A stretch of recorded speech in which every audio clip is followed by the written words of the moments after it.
मंत्री, माननीय उप मुख्यमंत्री, सभी लोग जानते हैं कि हमारे साथ स्कूल में भी पढ़े थे और खेल में भी रुचि रखते हैं। लेकिन उपाध्यक्ष महोदय, मुझे लगता है, and correct me if I am wrong, मुझे लगता है कि 8 अगस्त 2022 को इन्होंने शपथ है कि बिहार में जो विकास की लहर बह रही थी वो अचानक से रुक गई है। ऐसा लगता है कि लगभग 7 से 8 महीने होने जा रहे हैं, लेकिन माननीय मंत्री जी के पास इतना भी समय नहीं मिला कि माननीय नितिन गडकरी जी से जाके मिल ले और जो राज्य और केंद्र सरकार की जो टसल चल रही है या जो बात खुल के नहीं हो पा रही है उसका समन्वय बैठाने का काम करे, जिससे में बिहार का विकास का कार्य आगे बढ़ सका। तहे दिल से शुक्रिया अदा करती हूँ कि उन्होंने मुझे चुनकर इस लोकतंत्र के मंदिर में भेजने का काम किया है। सुश्री श्रेयसी सिंह जी। माननीय उपाध्यक्ष महोदय, सर्वप्रथम मैं जमुई की जनता का तहे दिल से शुक्रिया अदा करती हूँ कि उन्होंने मुझे चुनकर इस लोकतंत्र के मंदिर में भेजने का काम किया है। साथ ही साथ मैं आसन का और आपका धन्यवाद देती हूँ कि आज मुझे इस कटौती प्रस्ताव के समर्थन में बोलने का अवसर दिया है। अपने नेता प्रतिपक्ष और जमुई और भारतीय जनता पार्टी के तमाम शीर्ष नेतृत्व का भी धन्यवाद करती हूँ। उपाध्यक्ष महोदय, ऐसा प्रतीत होता है कि बिहार में जो विकास की लहर बह रही थी वो अचानक से रुक गई है। ऐसा लगता है कि लकवा मार गया है।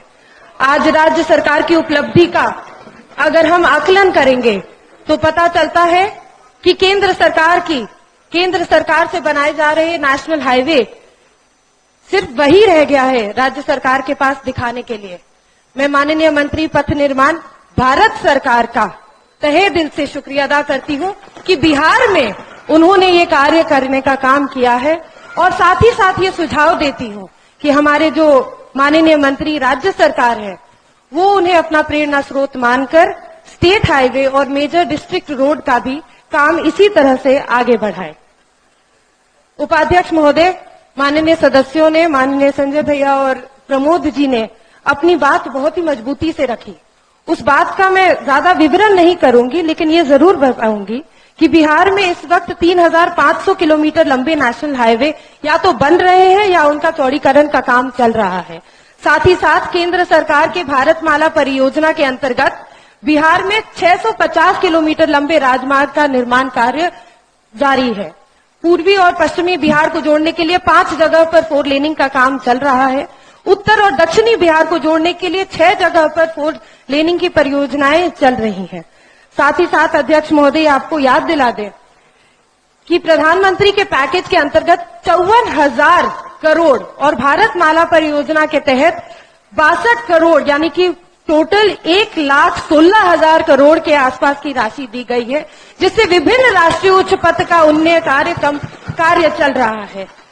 उपाध्यक्ष महोदय, सवाल बहुत ही सरल है कि इस आंकड़े में यह आंकड़ा जो आपने अपने किताबों में दर्शाया है, अपने बजट में दर्शाया है, उसमें राज्य सरकार की पैसे और उसमें भूमिका कहां आती है? सवाल सिर्फ इतना सा है। साथ ही साथ अध्यक्ष महोदय, ये भी हाउस के सभी सदस्यों को बताना चाहेंगे कि नाबार्ड में हर वित्तीय वर्ष की तरह जून के महीने में 2000 करोड़ की योजनाएं लिखी गई थी, जिनकी स्वीकृति जुलाई तक हो जानी थी, लेकिन आज तक 2000 करोड़ रुपए जो रेखांकित थे नाबार्ड में आरसीडी विभाग के लिए, उसका स्वीकृति नहीं मिला है, वो टेंडर प्रक्रिया में नहीं गया है और पैसा उसी तरह से व्यर्थ जा रहा है। साथ ही साथ अध्यक्ष महोदय, एक और बात हाउस के सामने रखना चाहेंगे। माननीय मंत्री, माननीय उप मुख्यमंत्री, सभी लोग जानते हैं कि हमारे साथ स्कूल में भी पढ़े थे और खेल में भी रुचि रखते हैं। लेकिन उपाध्यक्ष महोदय, मुझे लगता है, and correct me if I am wrong, मुझे लगता है कि 8 अगस्त 2022 को इन्होंने शपथ ग्रहण की थी और आज 7 से 8 महीने होने जा रहे हैं, लेकिन माननीय मंत्री जी के पास इतना भी समय नहीं मिला कि माननीय नितिन गडकरी जी से जाके मिल ले और जो राज्य और केंद्र सरकार की जो टसल चल रही है या जो बात खुल के नहीं हो पा रही है उसका समन्वय बैठाने का काम करे, जिससे में बिहार का विकास का कार्य आगे बढ़ सके। साथियों, इन्हीं शब्दों के साथ ये बताना चाहेंगे कि पथ निर्माण की अगर हम बात करें तो नेशनल हाईवे और स्टेट हाईवे की जो कुल लंबाई होती है उसकी अनुपात यानी कि रेशियो 1:1 की होनी चाहिए। हालांकि अगर नेशनल हाईवे की कुल लंबाई स्टेट हाईवे से अधिक भी रह सकती है, लेकिन उदारता के साथ भी अगर हम बिहार की बात करें और अनुपात क्रमशः बताएं तो ये 3:2 से भी अधिक नहीं होगा। इसका मतलब यह है कि नेशनल हाईवे की कुल लंबाई लगभग 5,970 किलोमीटर है, जबकि राज्य स्टेट हाईवे की लंबाई मात्र 3,630 के आसपास है। साथ ही साथ उपाध्यक्ष महोदय, आपको यह भी बता दें कि जो हमारी मेजर डिस्ट्रिक्ट रोड होती है उसकी चौड़ाई, जो इंटरमीडिएट लेन होता है वो लगभग 5.5 मीटर की होनी चाहिए, लेकिन बिहार में 1/3 ऐसी मेजर डिस्ट्रिक्ट रोड है जिसकी सिंगल लेन सिर्फ और सिर्फ 3.75 मीटर की है, यानी ग्रामीण सड़क के बराबर है। इन्हें हमें चौड़ीकरण कराने का कार्य अवश्य करना चाहिए और जल्दी करना चाहिए।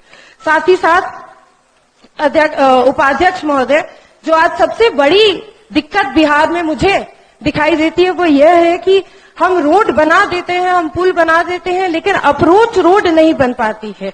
मैं ये जानना चाहूंगी कि ऐसे कितने पुल और सड़क बने हैं जिनका अप्रोच रोड नहीं होने के कारण वह ऑपरेशनल नहीं हो पाते हैं। क्या माननीय मंत्री यह बता सकते हैं कि आज ऐसे कितने रोड्स हैं जो सिर्फ अप्रोच रोड ना होने के कारण ऑपरेशनल नहीं है? अब उपाध्यक्ष महोदय, बजट का सत्र चल रहा है। हमारे राज्य की तरह अन्य राज्यों में भी इसी बजट के ऊपर चर्चा हो रही है, पार्लियामेंट में भी चर्चा हो रही है। अगर हम अपने साथी प्रदेशों की बात करें, राज्य की बात करें जहां पे भारतीय जनता पार्टी या एनडीए की सरकार है, तो यहाँ पे बैठे कई साथियों को जरा मिर्ची सी लग जाती है। इसीलिए हम अपनी तुलना वैसे राज्यों के साथ करेंगे जहां पे यूपीए की सरकार है। जैसे कि राजस्थान की बात करें तो वहां का बजट, जो पथ निर्माण का बजट है, वो 6,500 करोड़ के पास है, जो जबकि बिहार में उससे भी कम बजट है। साथ ही साथ अगर झारखंड की बात करें तो 6,300 करोड़ का बजट है उनका, जो भी बिहार से ज्यादा है। छोटे देश जैसे कि छत्तीसगढ़ की बात करें उपाध्यक्ष महोदय तो 3,500 का करोड़ है, जबकि बिहार का बजट और बिहार में जितने लोग हैं, Bihar is the 3rd largest populated state in this country. उपाध्यक्ष महोदय, क्या यहाँ का बजट बाकी इन राज्यों से ज्यादा नहीं होना चाहिए? अगर हम अपने उत्तर प्रदेश की बात करें तो वहां पर पथ निर्माण का बजट 30,000 करोड़ है और महाराष्ट्र में 14,225 करोड़ का ये बजट पेश किया गया है। साथ ही साथ साथियों ये भी बताते, अभी हमने आप लोगों को नाबार्ड के बारे में जानकारी दी। अगर हम एडीबी की बात करते हैं, एशियन डेवलपमेंट बैंक की बात करते हैं, तो हर साल नई योजनाएं वहां पे लिखाई जाती थी। हर साल की, हर वित्तीय वर्ष में ये योजनाएं लिखी जाती थी। लेकिन उपाध्यक्ष महोदय, सरकार कह लीजिए, माननीय मंत्री कह लीजिए या मंत्रीगण कह लीजिए, इस वित्तीय वर्ष में एडीबी में एक भी योजना नहीं लिखी गई है। क्या ये सरकार की सुस्ती है? क्या ये सरकार की लापरवाही है? इसका जवाब भी हम जरूर सुनना चाहेंगे। अध्यक्ष महोदय, पूरी किताब में, पूरे बजट के किताब में केंद्र की योजनाओं की चर्चा की गई है। इस बात को हमारे भाई माननीय सदस्य संजय जी ने बड़ी मजबूती से लिखा है। ये किताब, ये रिपोर्ट आप ही को आईना दिखाने का काम कर रही है। ये जितनी भी योजनाएं लिखी गई हैं, ये पूरी की पूरी तरह से केंद्र सरकार की योजनाएं हैं और पूर्व में चल रही जितनी भी योजनाएं थी वो माननीय मंत्री नितिन नवीन जी के कार्यक्रमों द्वारा की गई थी। अध्यक्ष महोदय, थोड़ा सा समय और मांगेंगे इसीलिए इस कारण क्योंकि आज पथ निर्माण के साथ साथ कला संस्कृति युवा का भी डिपार्टमेंट है और एक अंतर्राष्ट्रीय निशानेबाज और एक सदस्य होने के नाते आप हमारा समय थोड़ा सा और बढ़ा दीजिए, मात्र 2 मिनट और लेंगे। अध्यक्ष महोदय, वर्ष 2021 की बात थी। माननीय उप मुख्यमंत्री नेता प्रतिपक्ष के का भूमिका निभा रहे थे, हम सत्ता पक्ष में पीछे बैठे थे। उन्होंने उस वक्त पूछा हमसे कि बिहार में खेल की और खेल के जो इंफ्रास्ट्रक्चर है, आधारभूत संरचना है, उसकी क्या स्टेटस है, उसके बारे में आप क्या सोचती हैं? उस वक्त सत्ता पक्ष में रहने के कारण उपाध्यक्ष महोदय शायद उस बात का जवाब हम मजबूती से नहीं दे पाए थे, लेकिन आज जरूर कहना चाहेंगे अध्यक्ष महोदय, उसी दिन स्पोर्ट्स विश्वविद्यालय का और इंटरनेशनल क्रिकेट स्टेडियम का स्पोर्ट्स विधेयक पास हुआ था। अध्यक्ष महोदय, ये 740 करोड़ 90 एकड़ में पूरा विश्वविद्यालय बनने जा रहा था। उस दिन उम्मीद की एक किरण दिखी थी सभी खिलाड़ियों के लिए कि शायद बिहार के बच्चे भी बिहार में स्पोर्ट्स कर पाएंगे, आगे बढ़ पाएंगे। लेकिन उपाध्यक्ष महोदय, आज तक जो शिलान्यास हुआ उसके बाद एक भी ईंट नहीं जोड़ी गई है। ये काम कब पूरा होगा? ये काम कब पूरा होगा? क्या ये बिहार का सपना सिर्फ अधूरा रह जाएगा? इतना ही जानना चाहते हैं अध्यक्ष महोदय। पूरे 15 साल से हमारा कार्य रहा है अध्यक्ष महोदय। बिहार के लिए निशानेबाजी करते हैं, भारत के लिए निशानेबाजी करते हैं, लेकिन आज तक बिहार की सरकार ने एक भी शॉटगन शूटिंग रेंज का निर्माण कार्य नहीं किया। बिहार की ऐसी बेटी आज विधानसभा में खड़े होकर बोल रही है जिसको राष्ट्रपति ने 2018 में अर्जुना पुरस्कार से सम्मानित किया है। एक भी शॉटगन रेंज नहीं होने का कारण क्या है? ये माननीय खेल मंत्री, माननीय उप मुख्यमंत्री जो खुद खेल में इतनी रुचि रखते हैं, इसका जवाब हमें जरूर दें। अध्यक्ष महोदय, आपने हमें इतना समय दिया।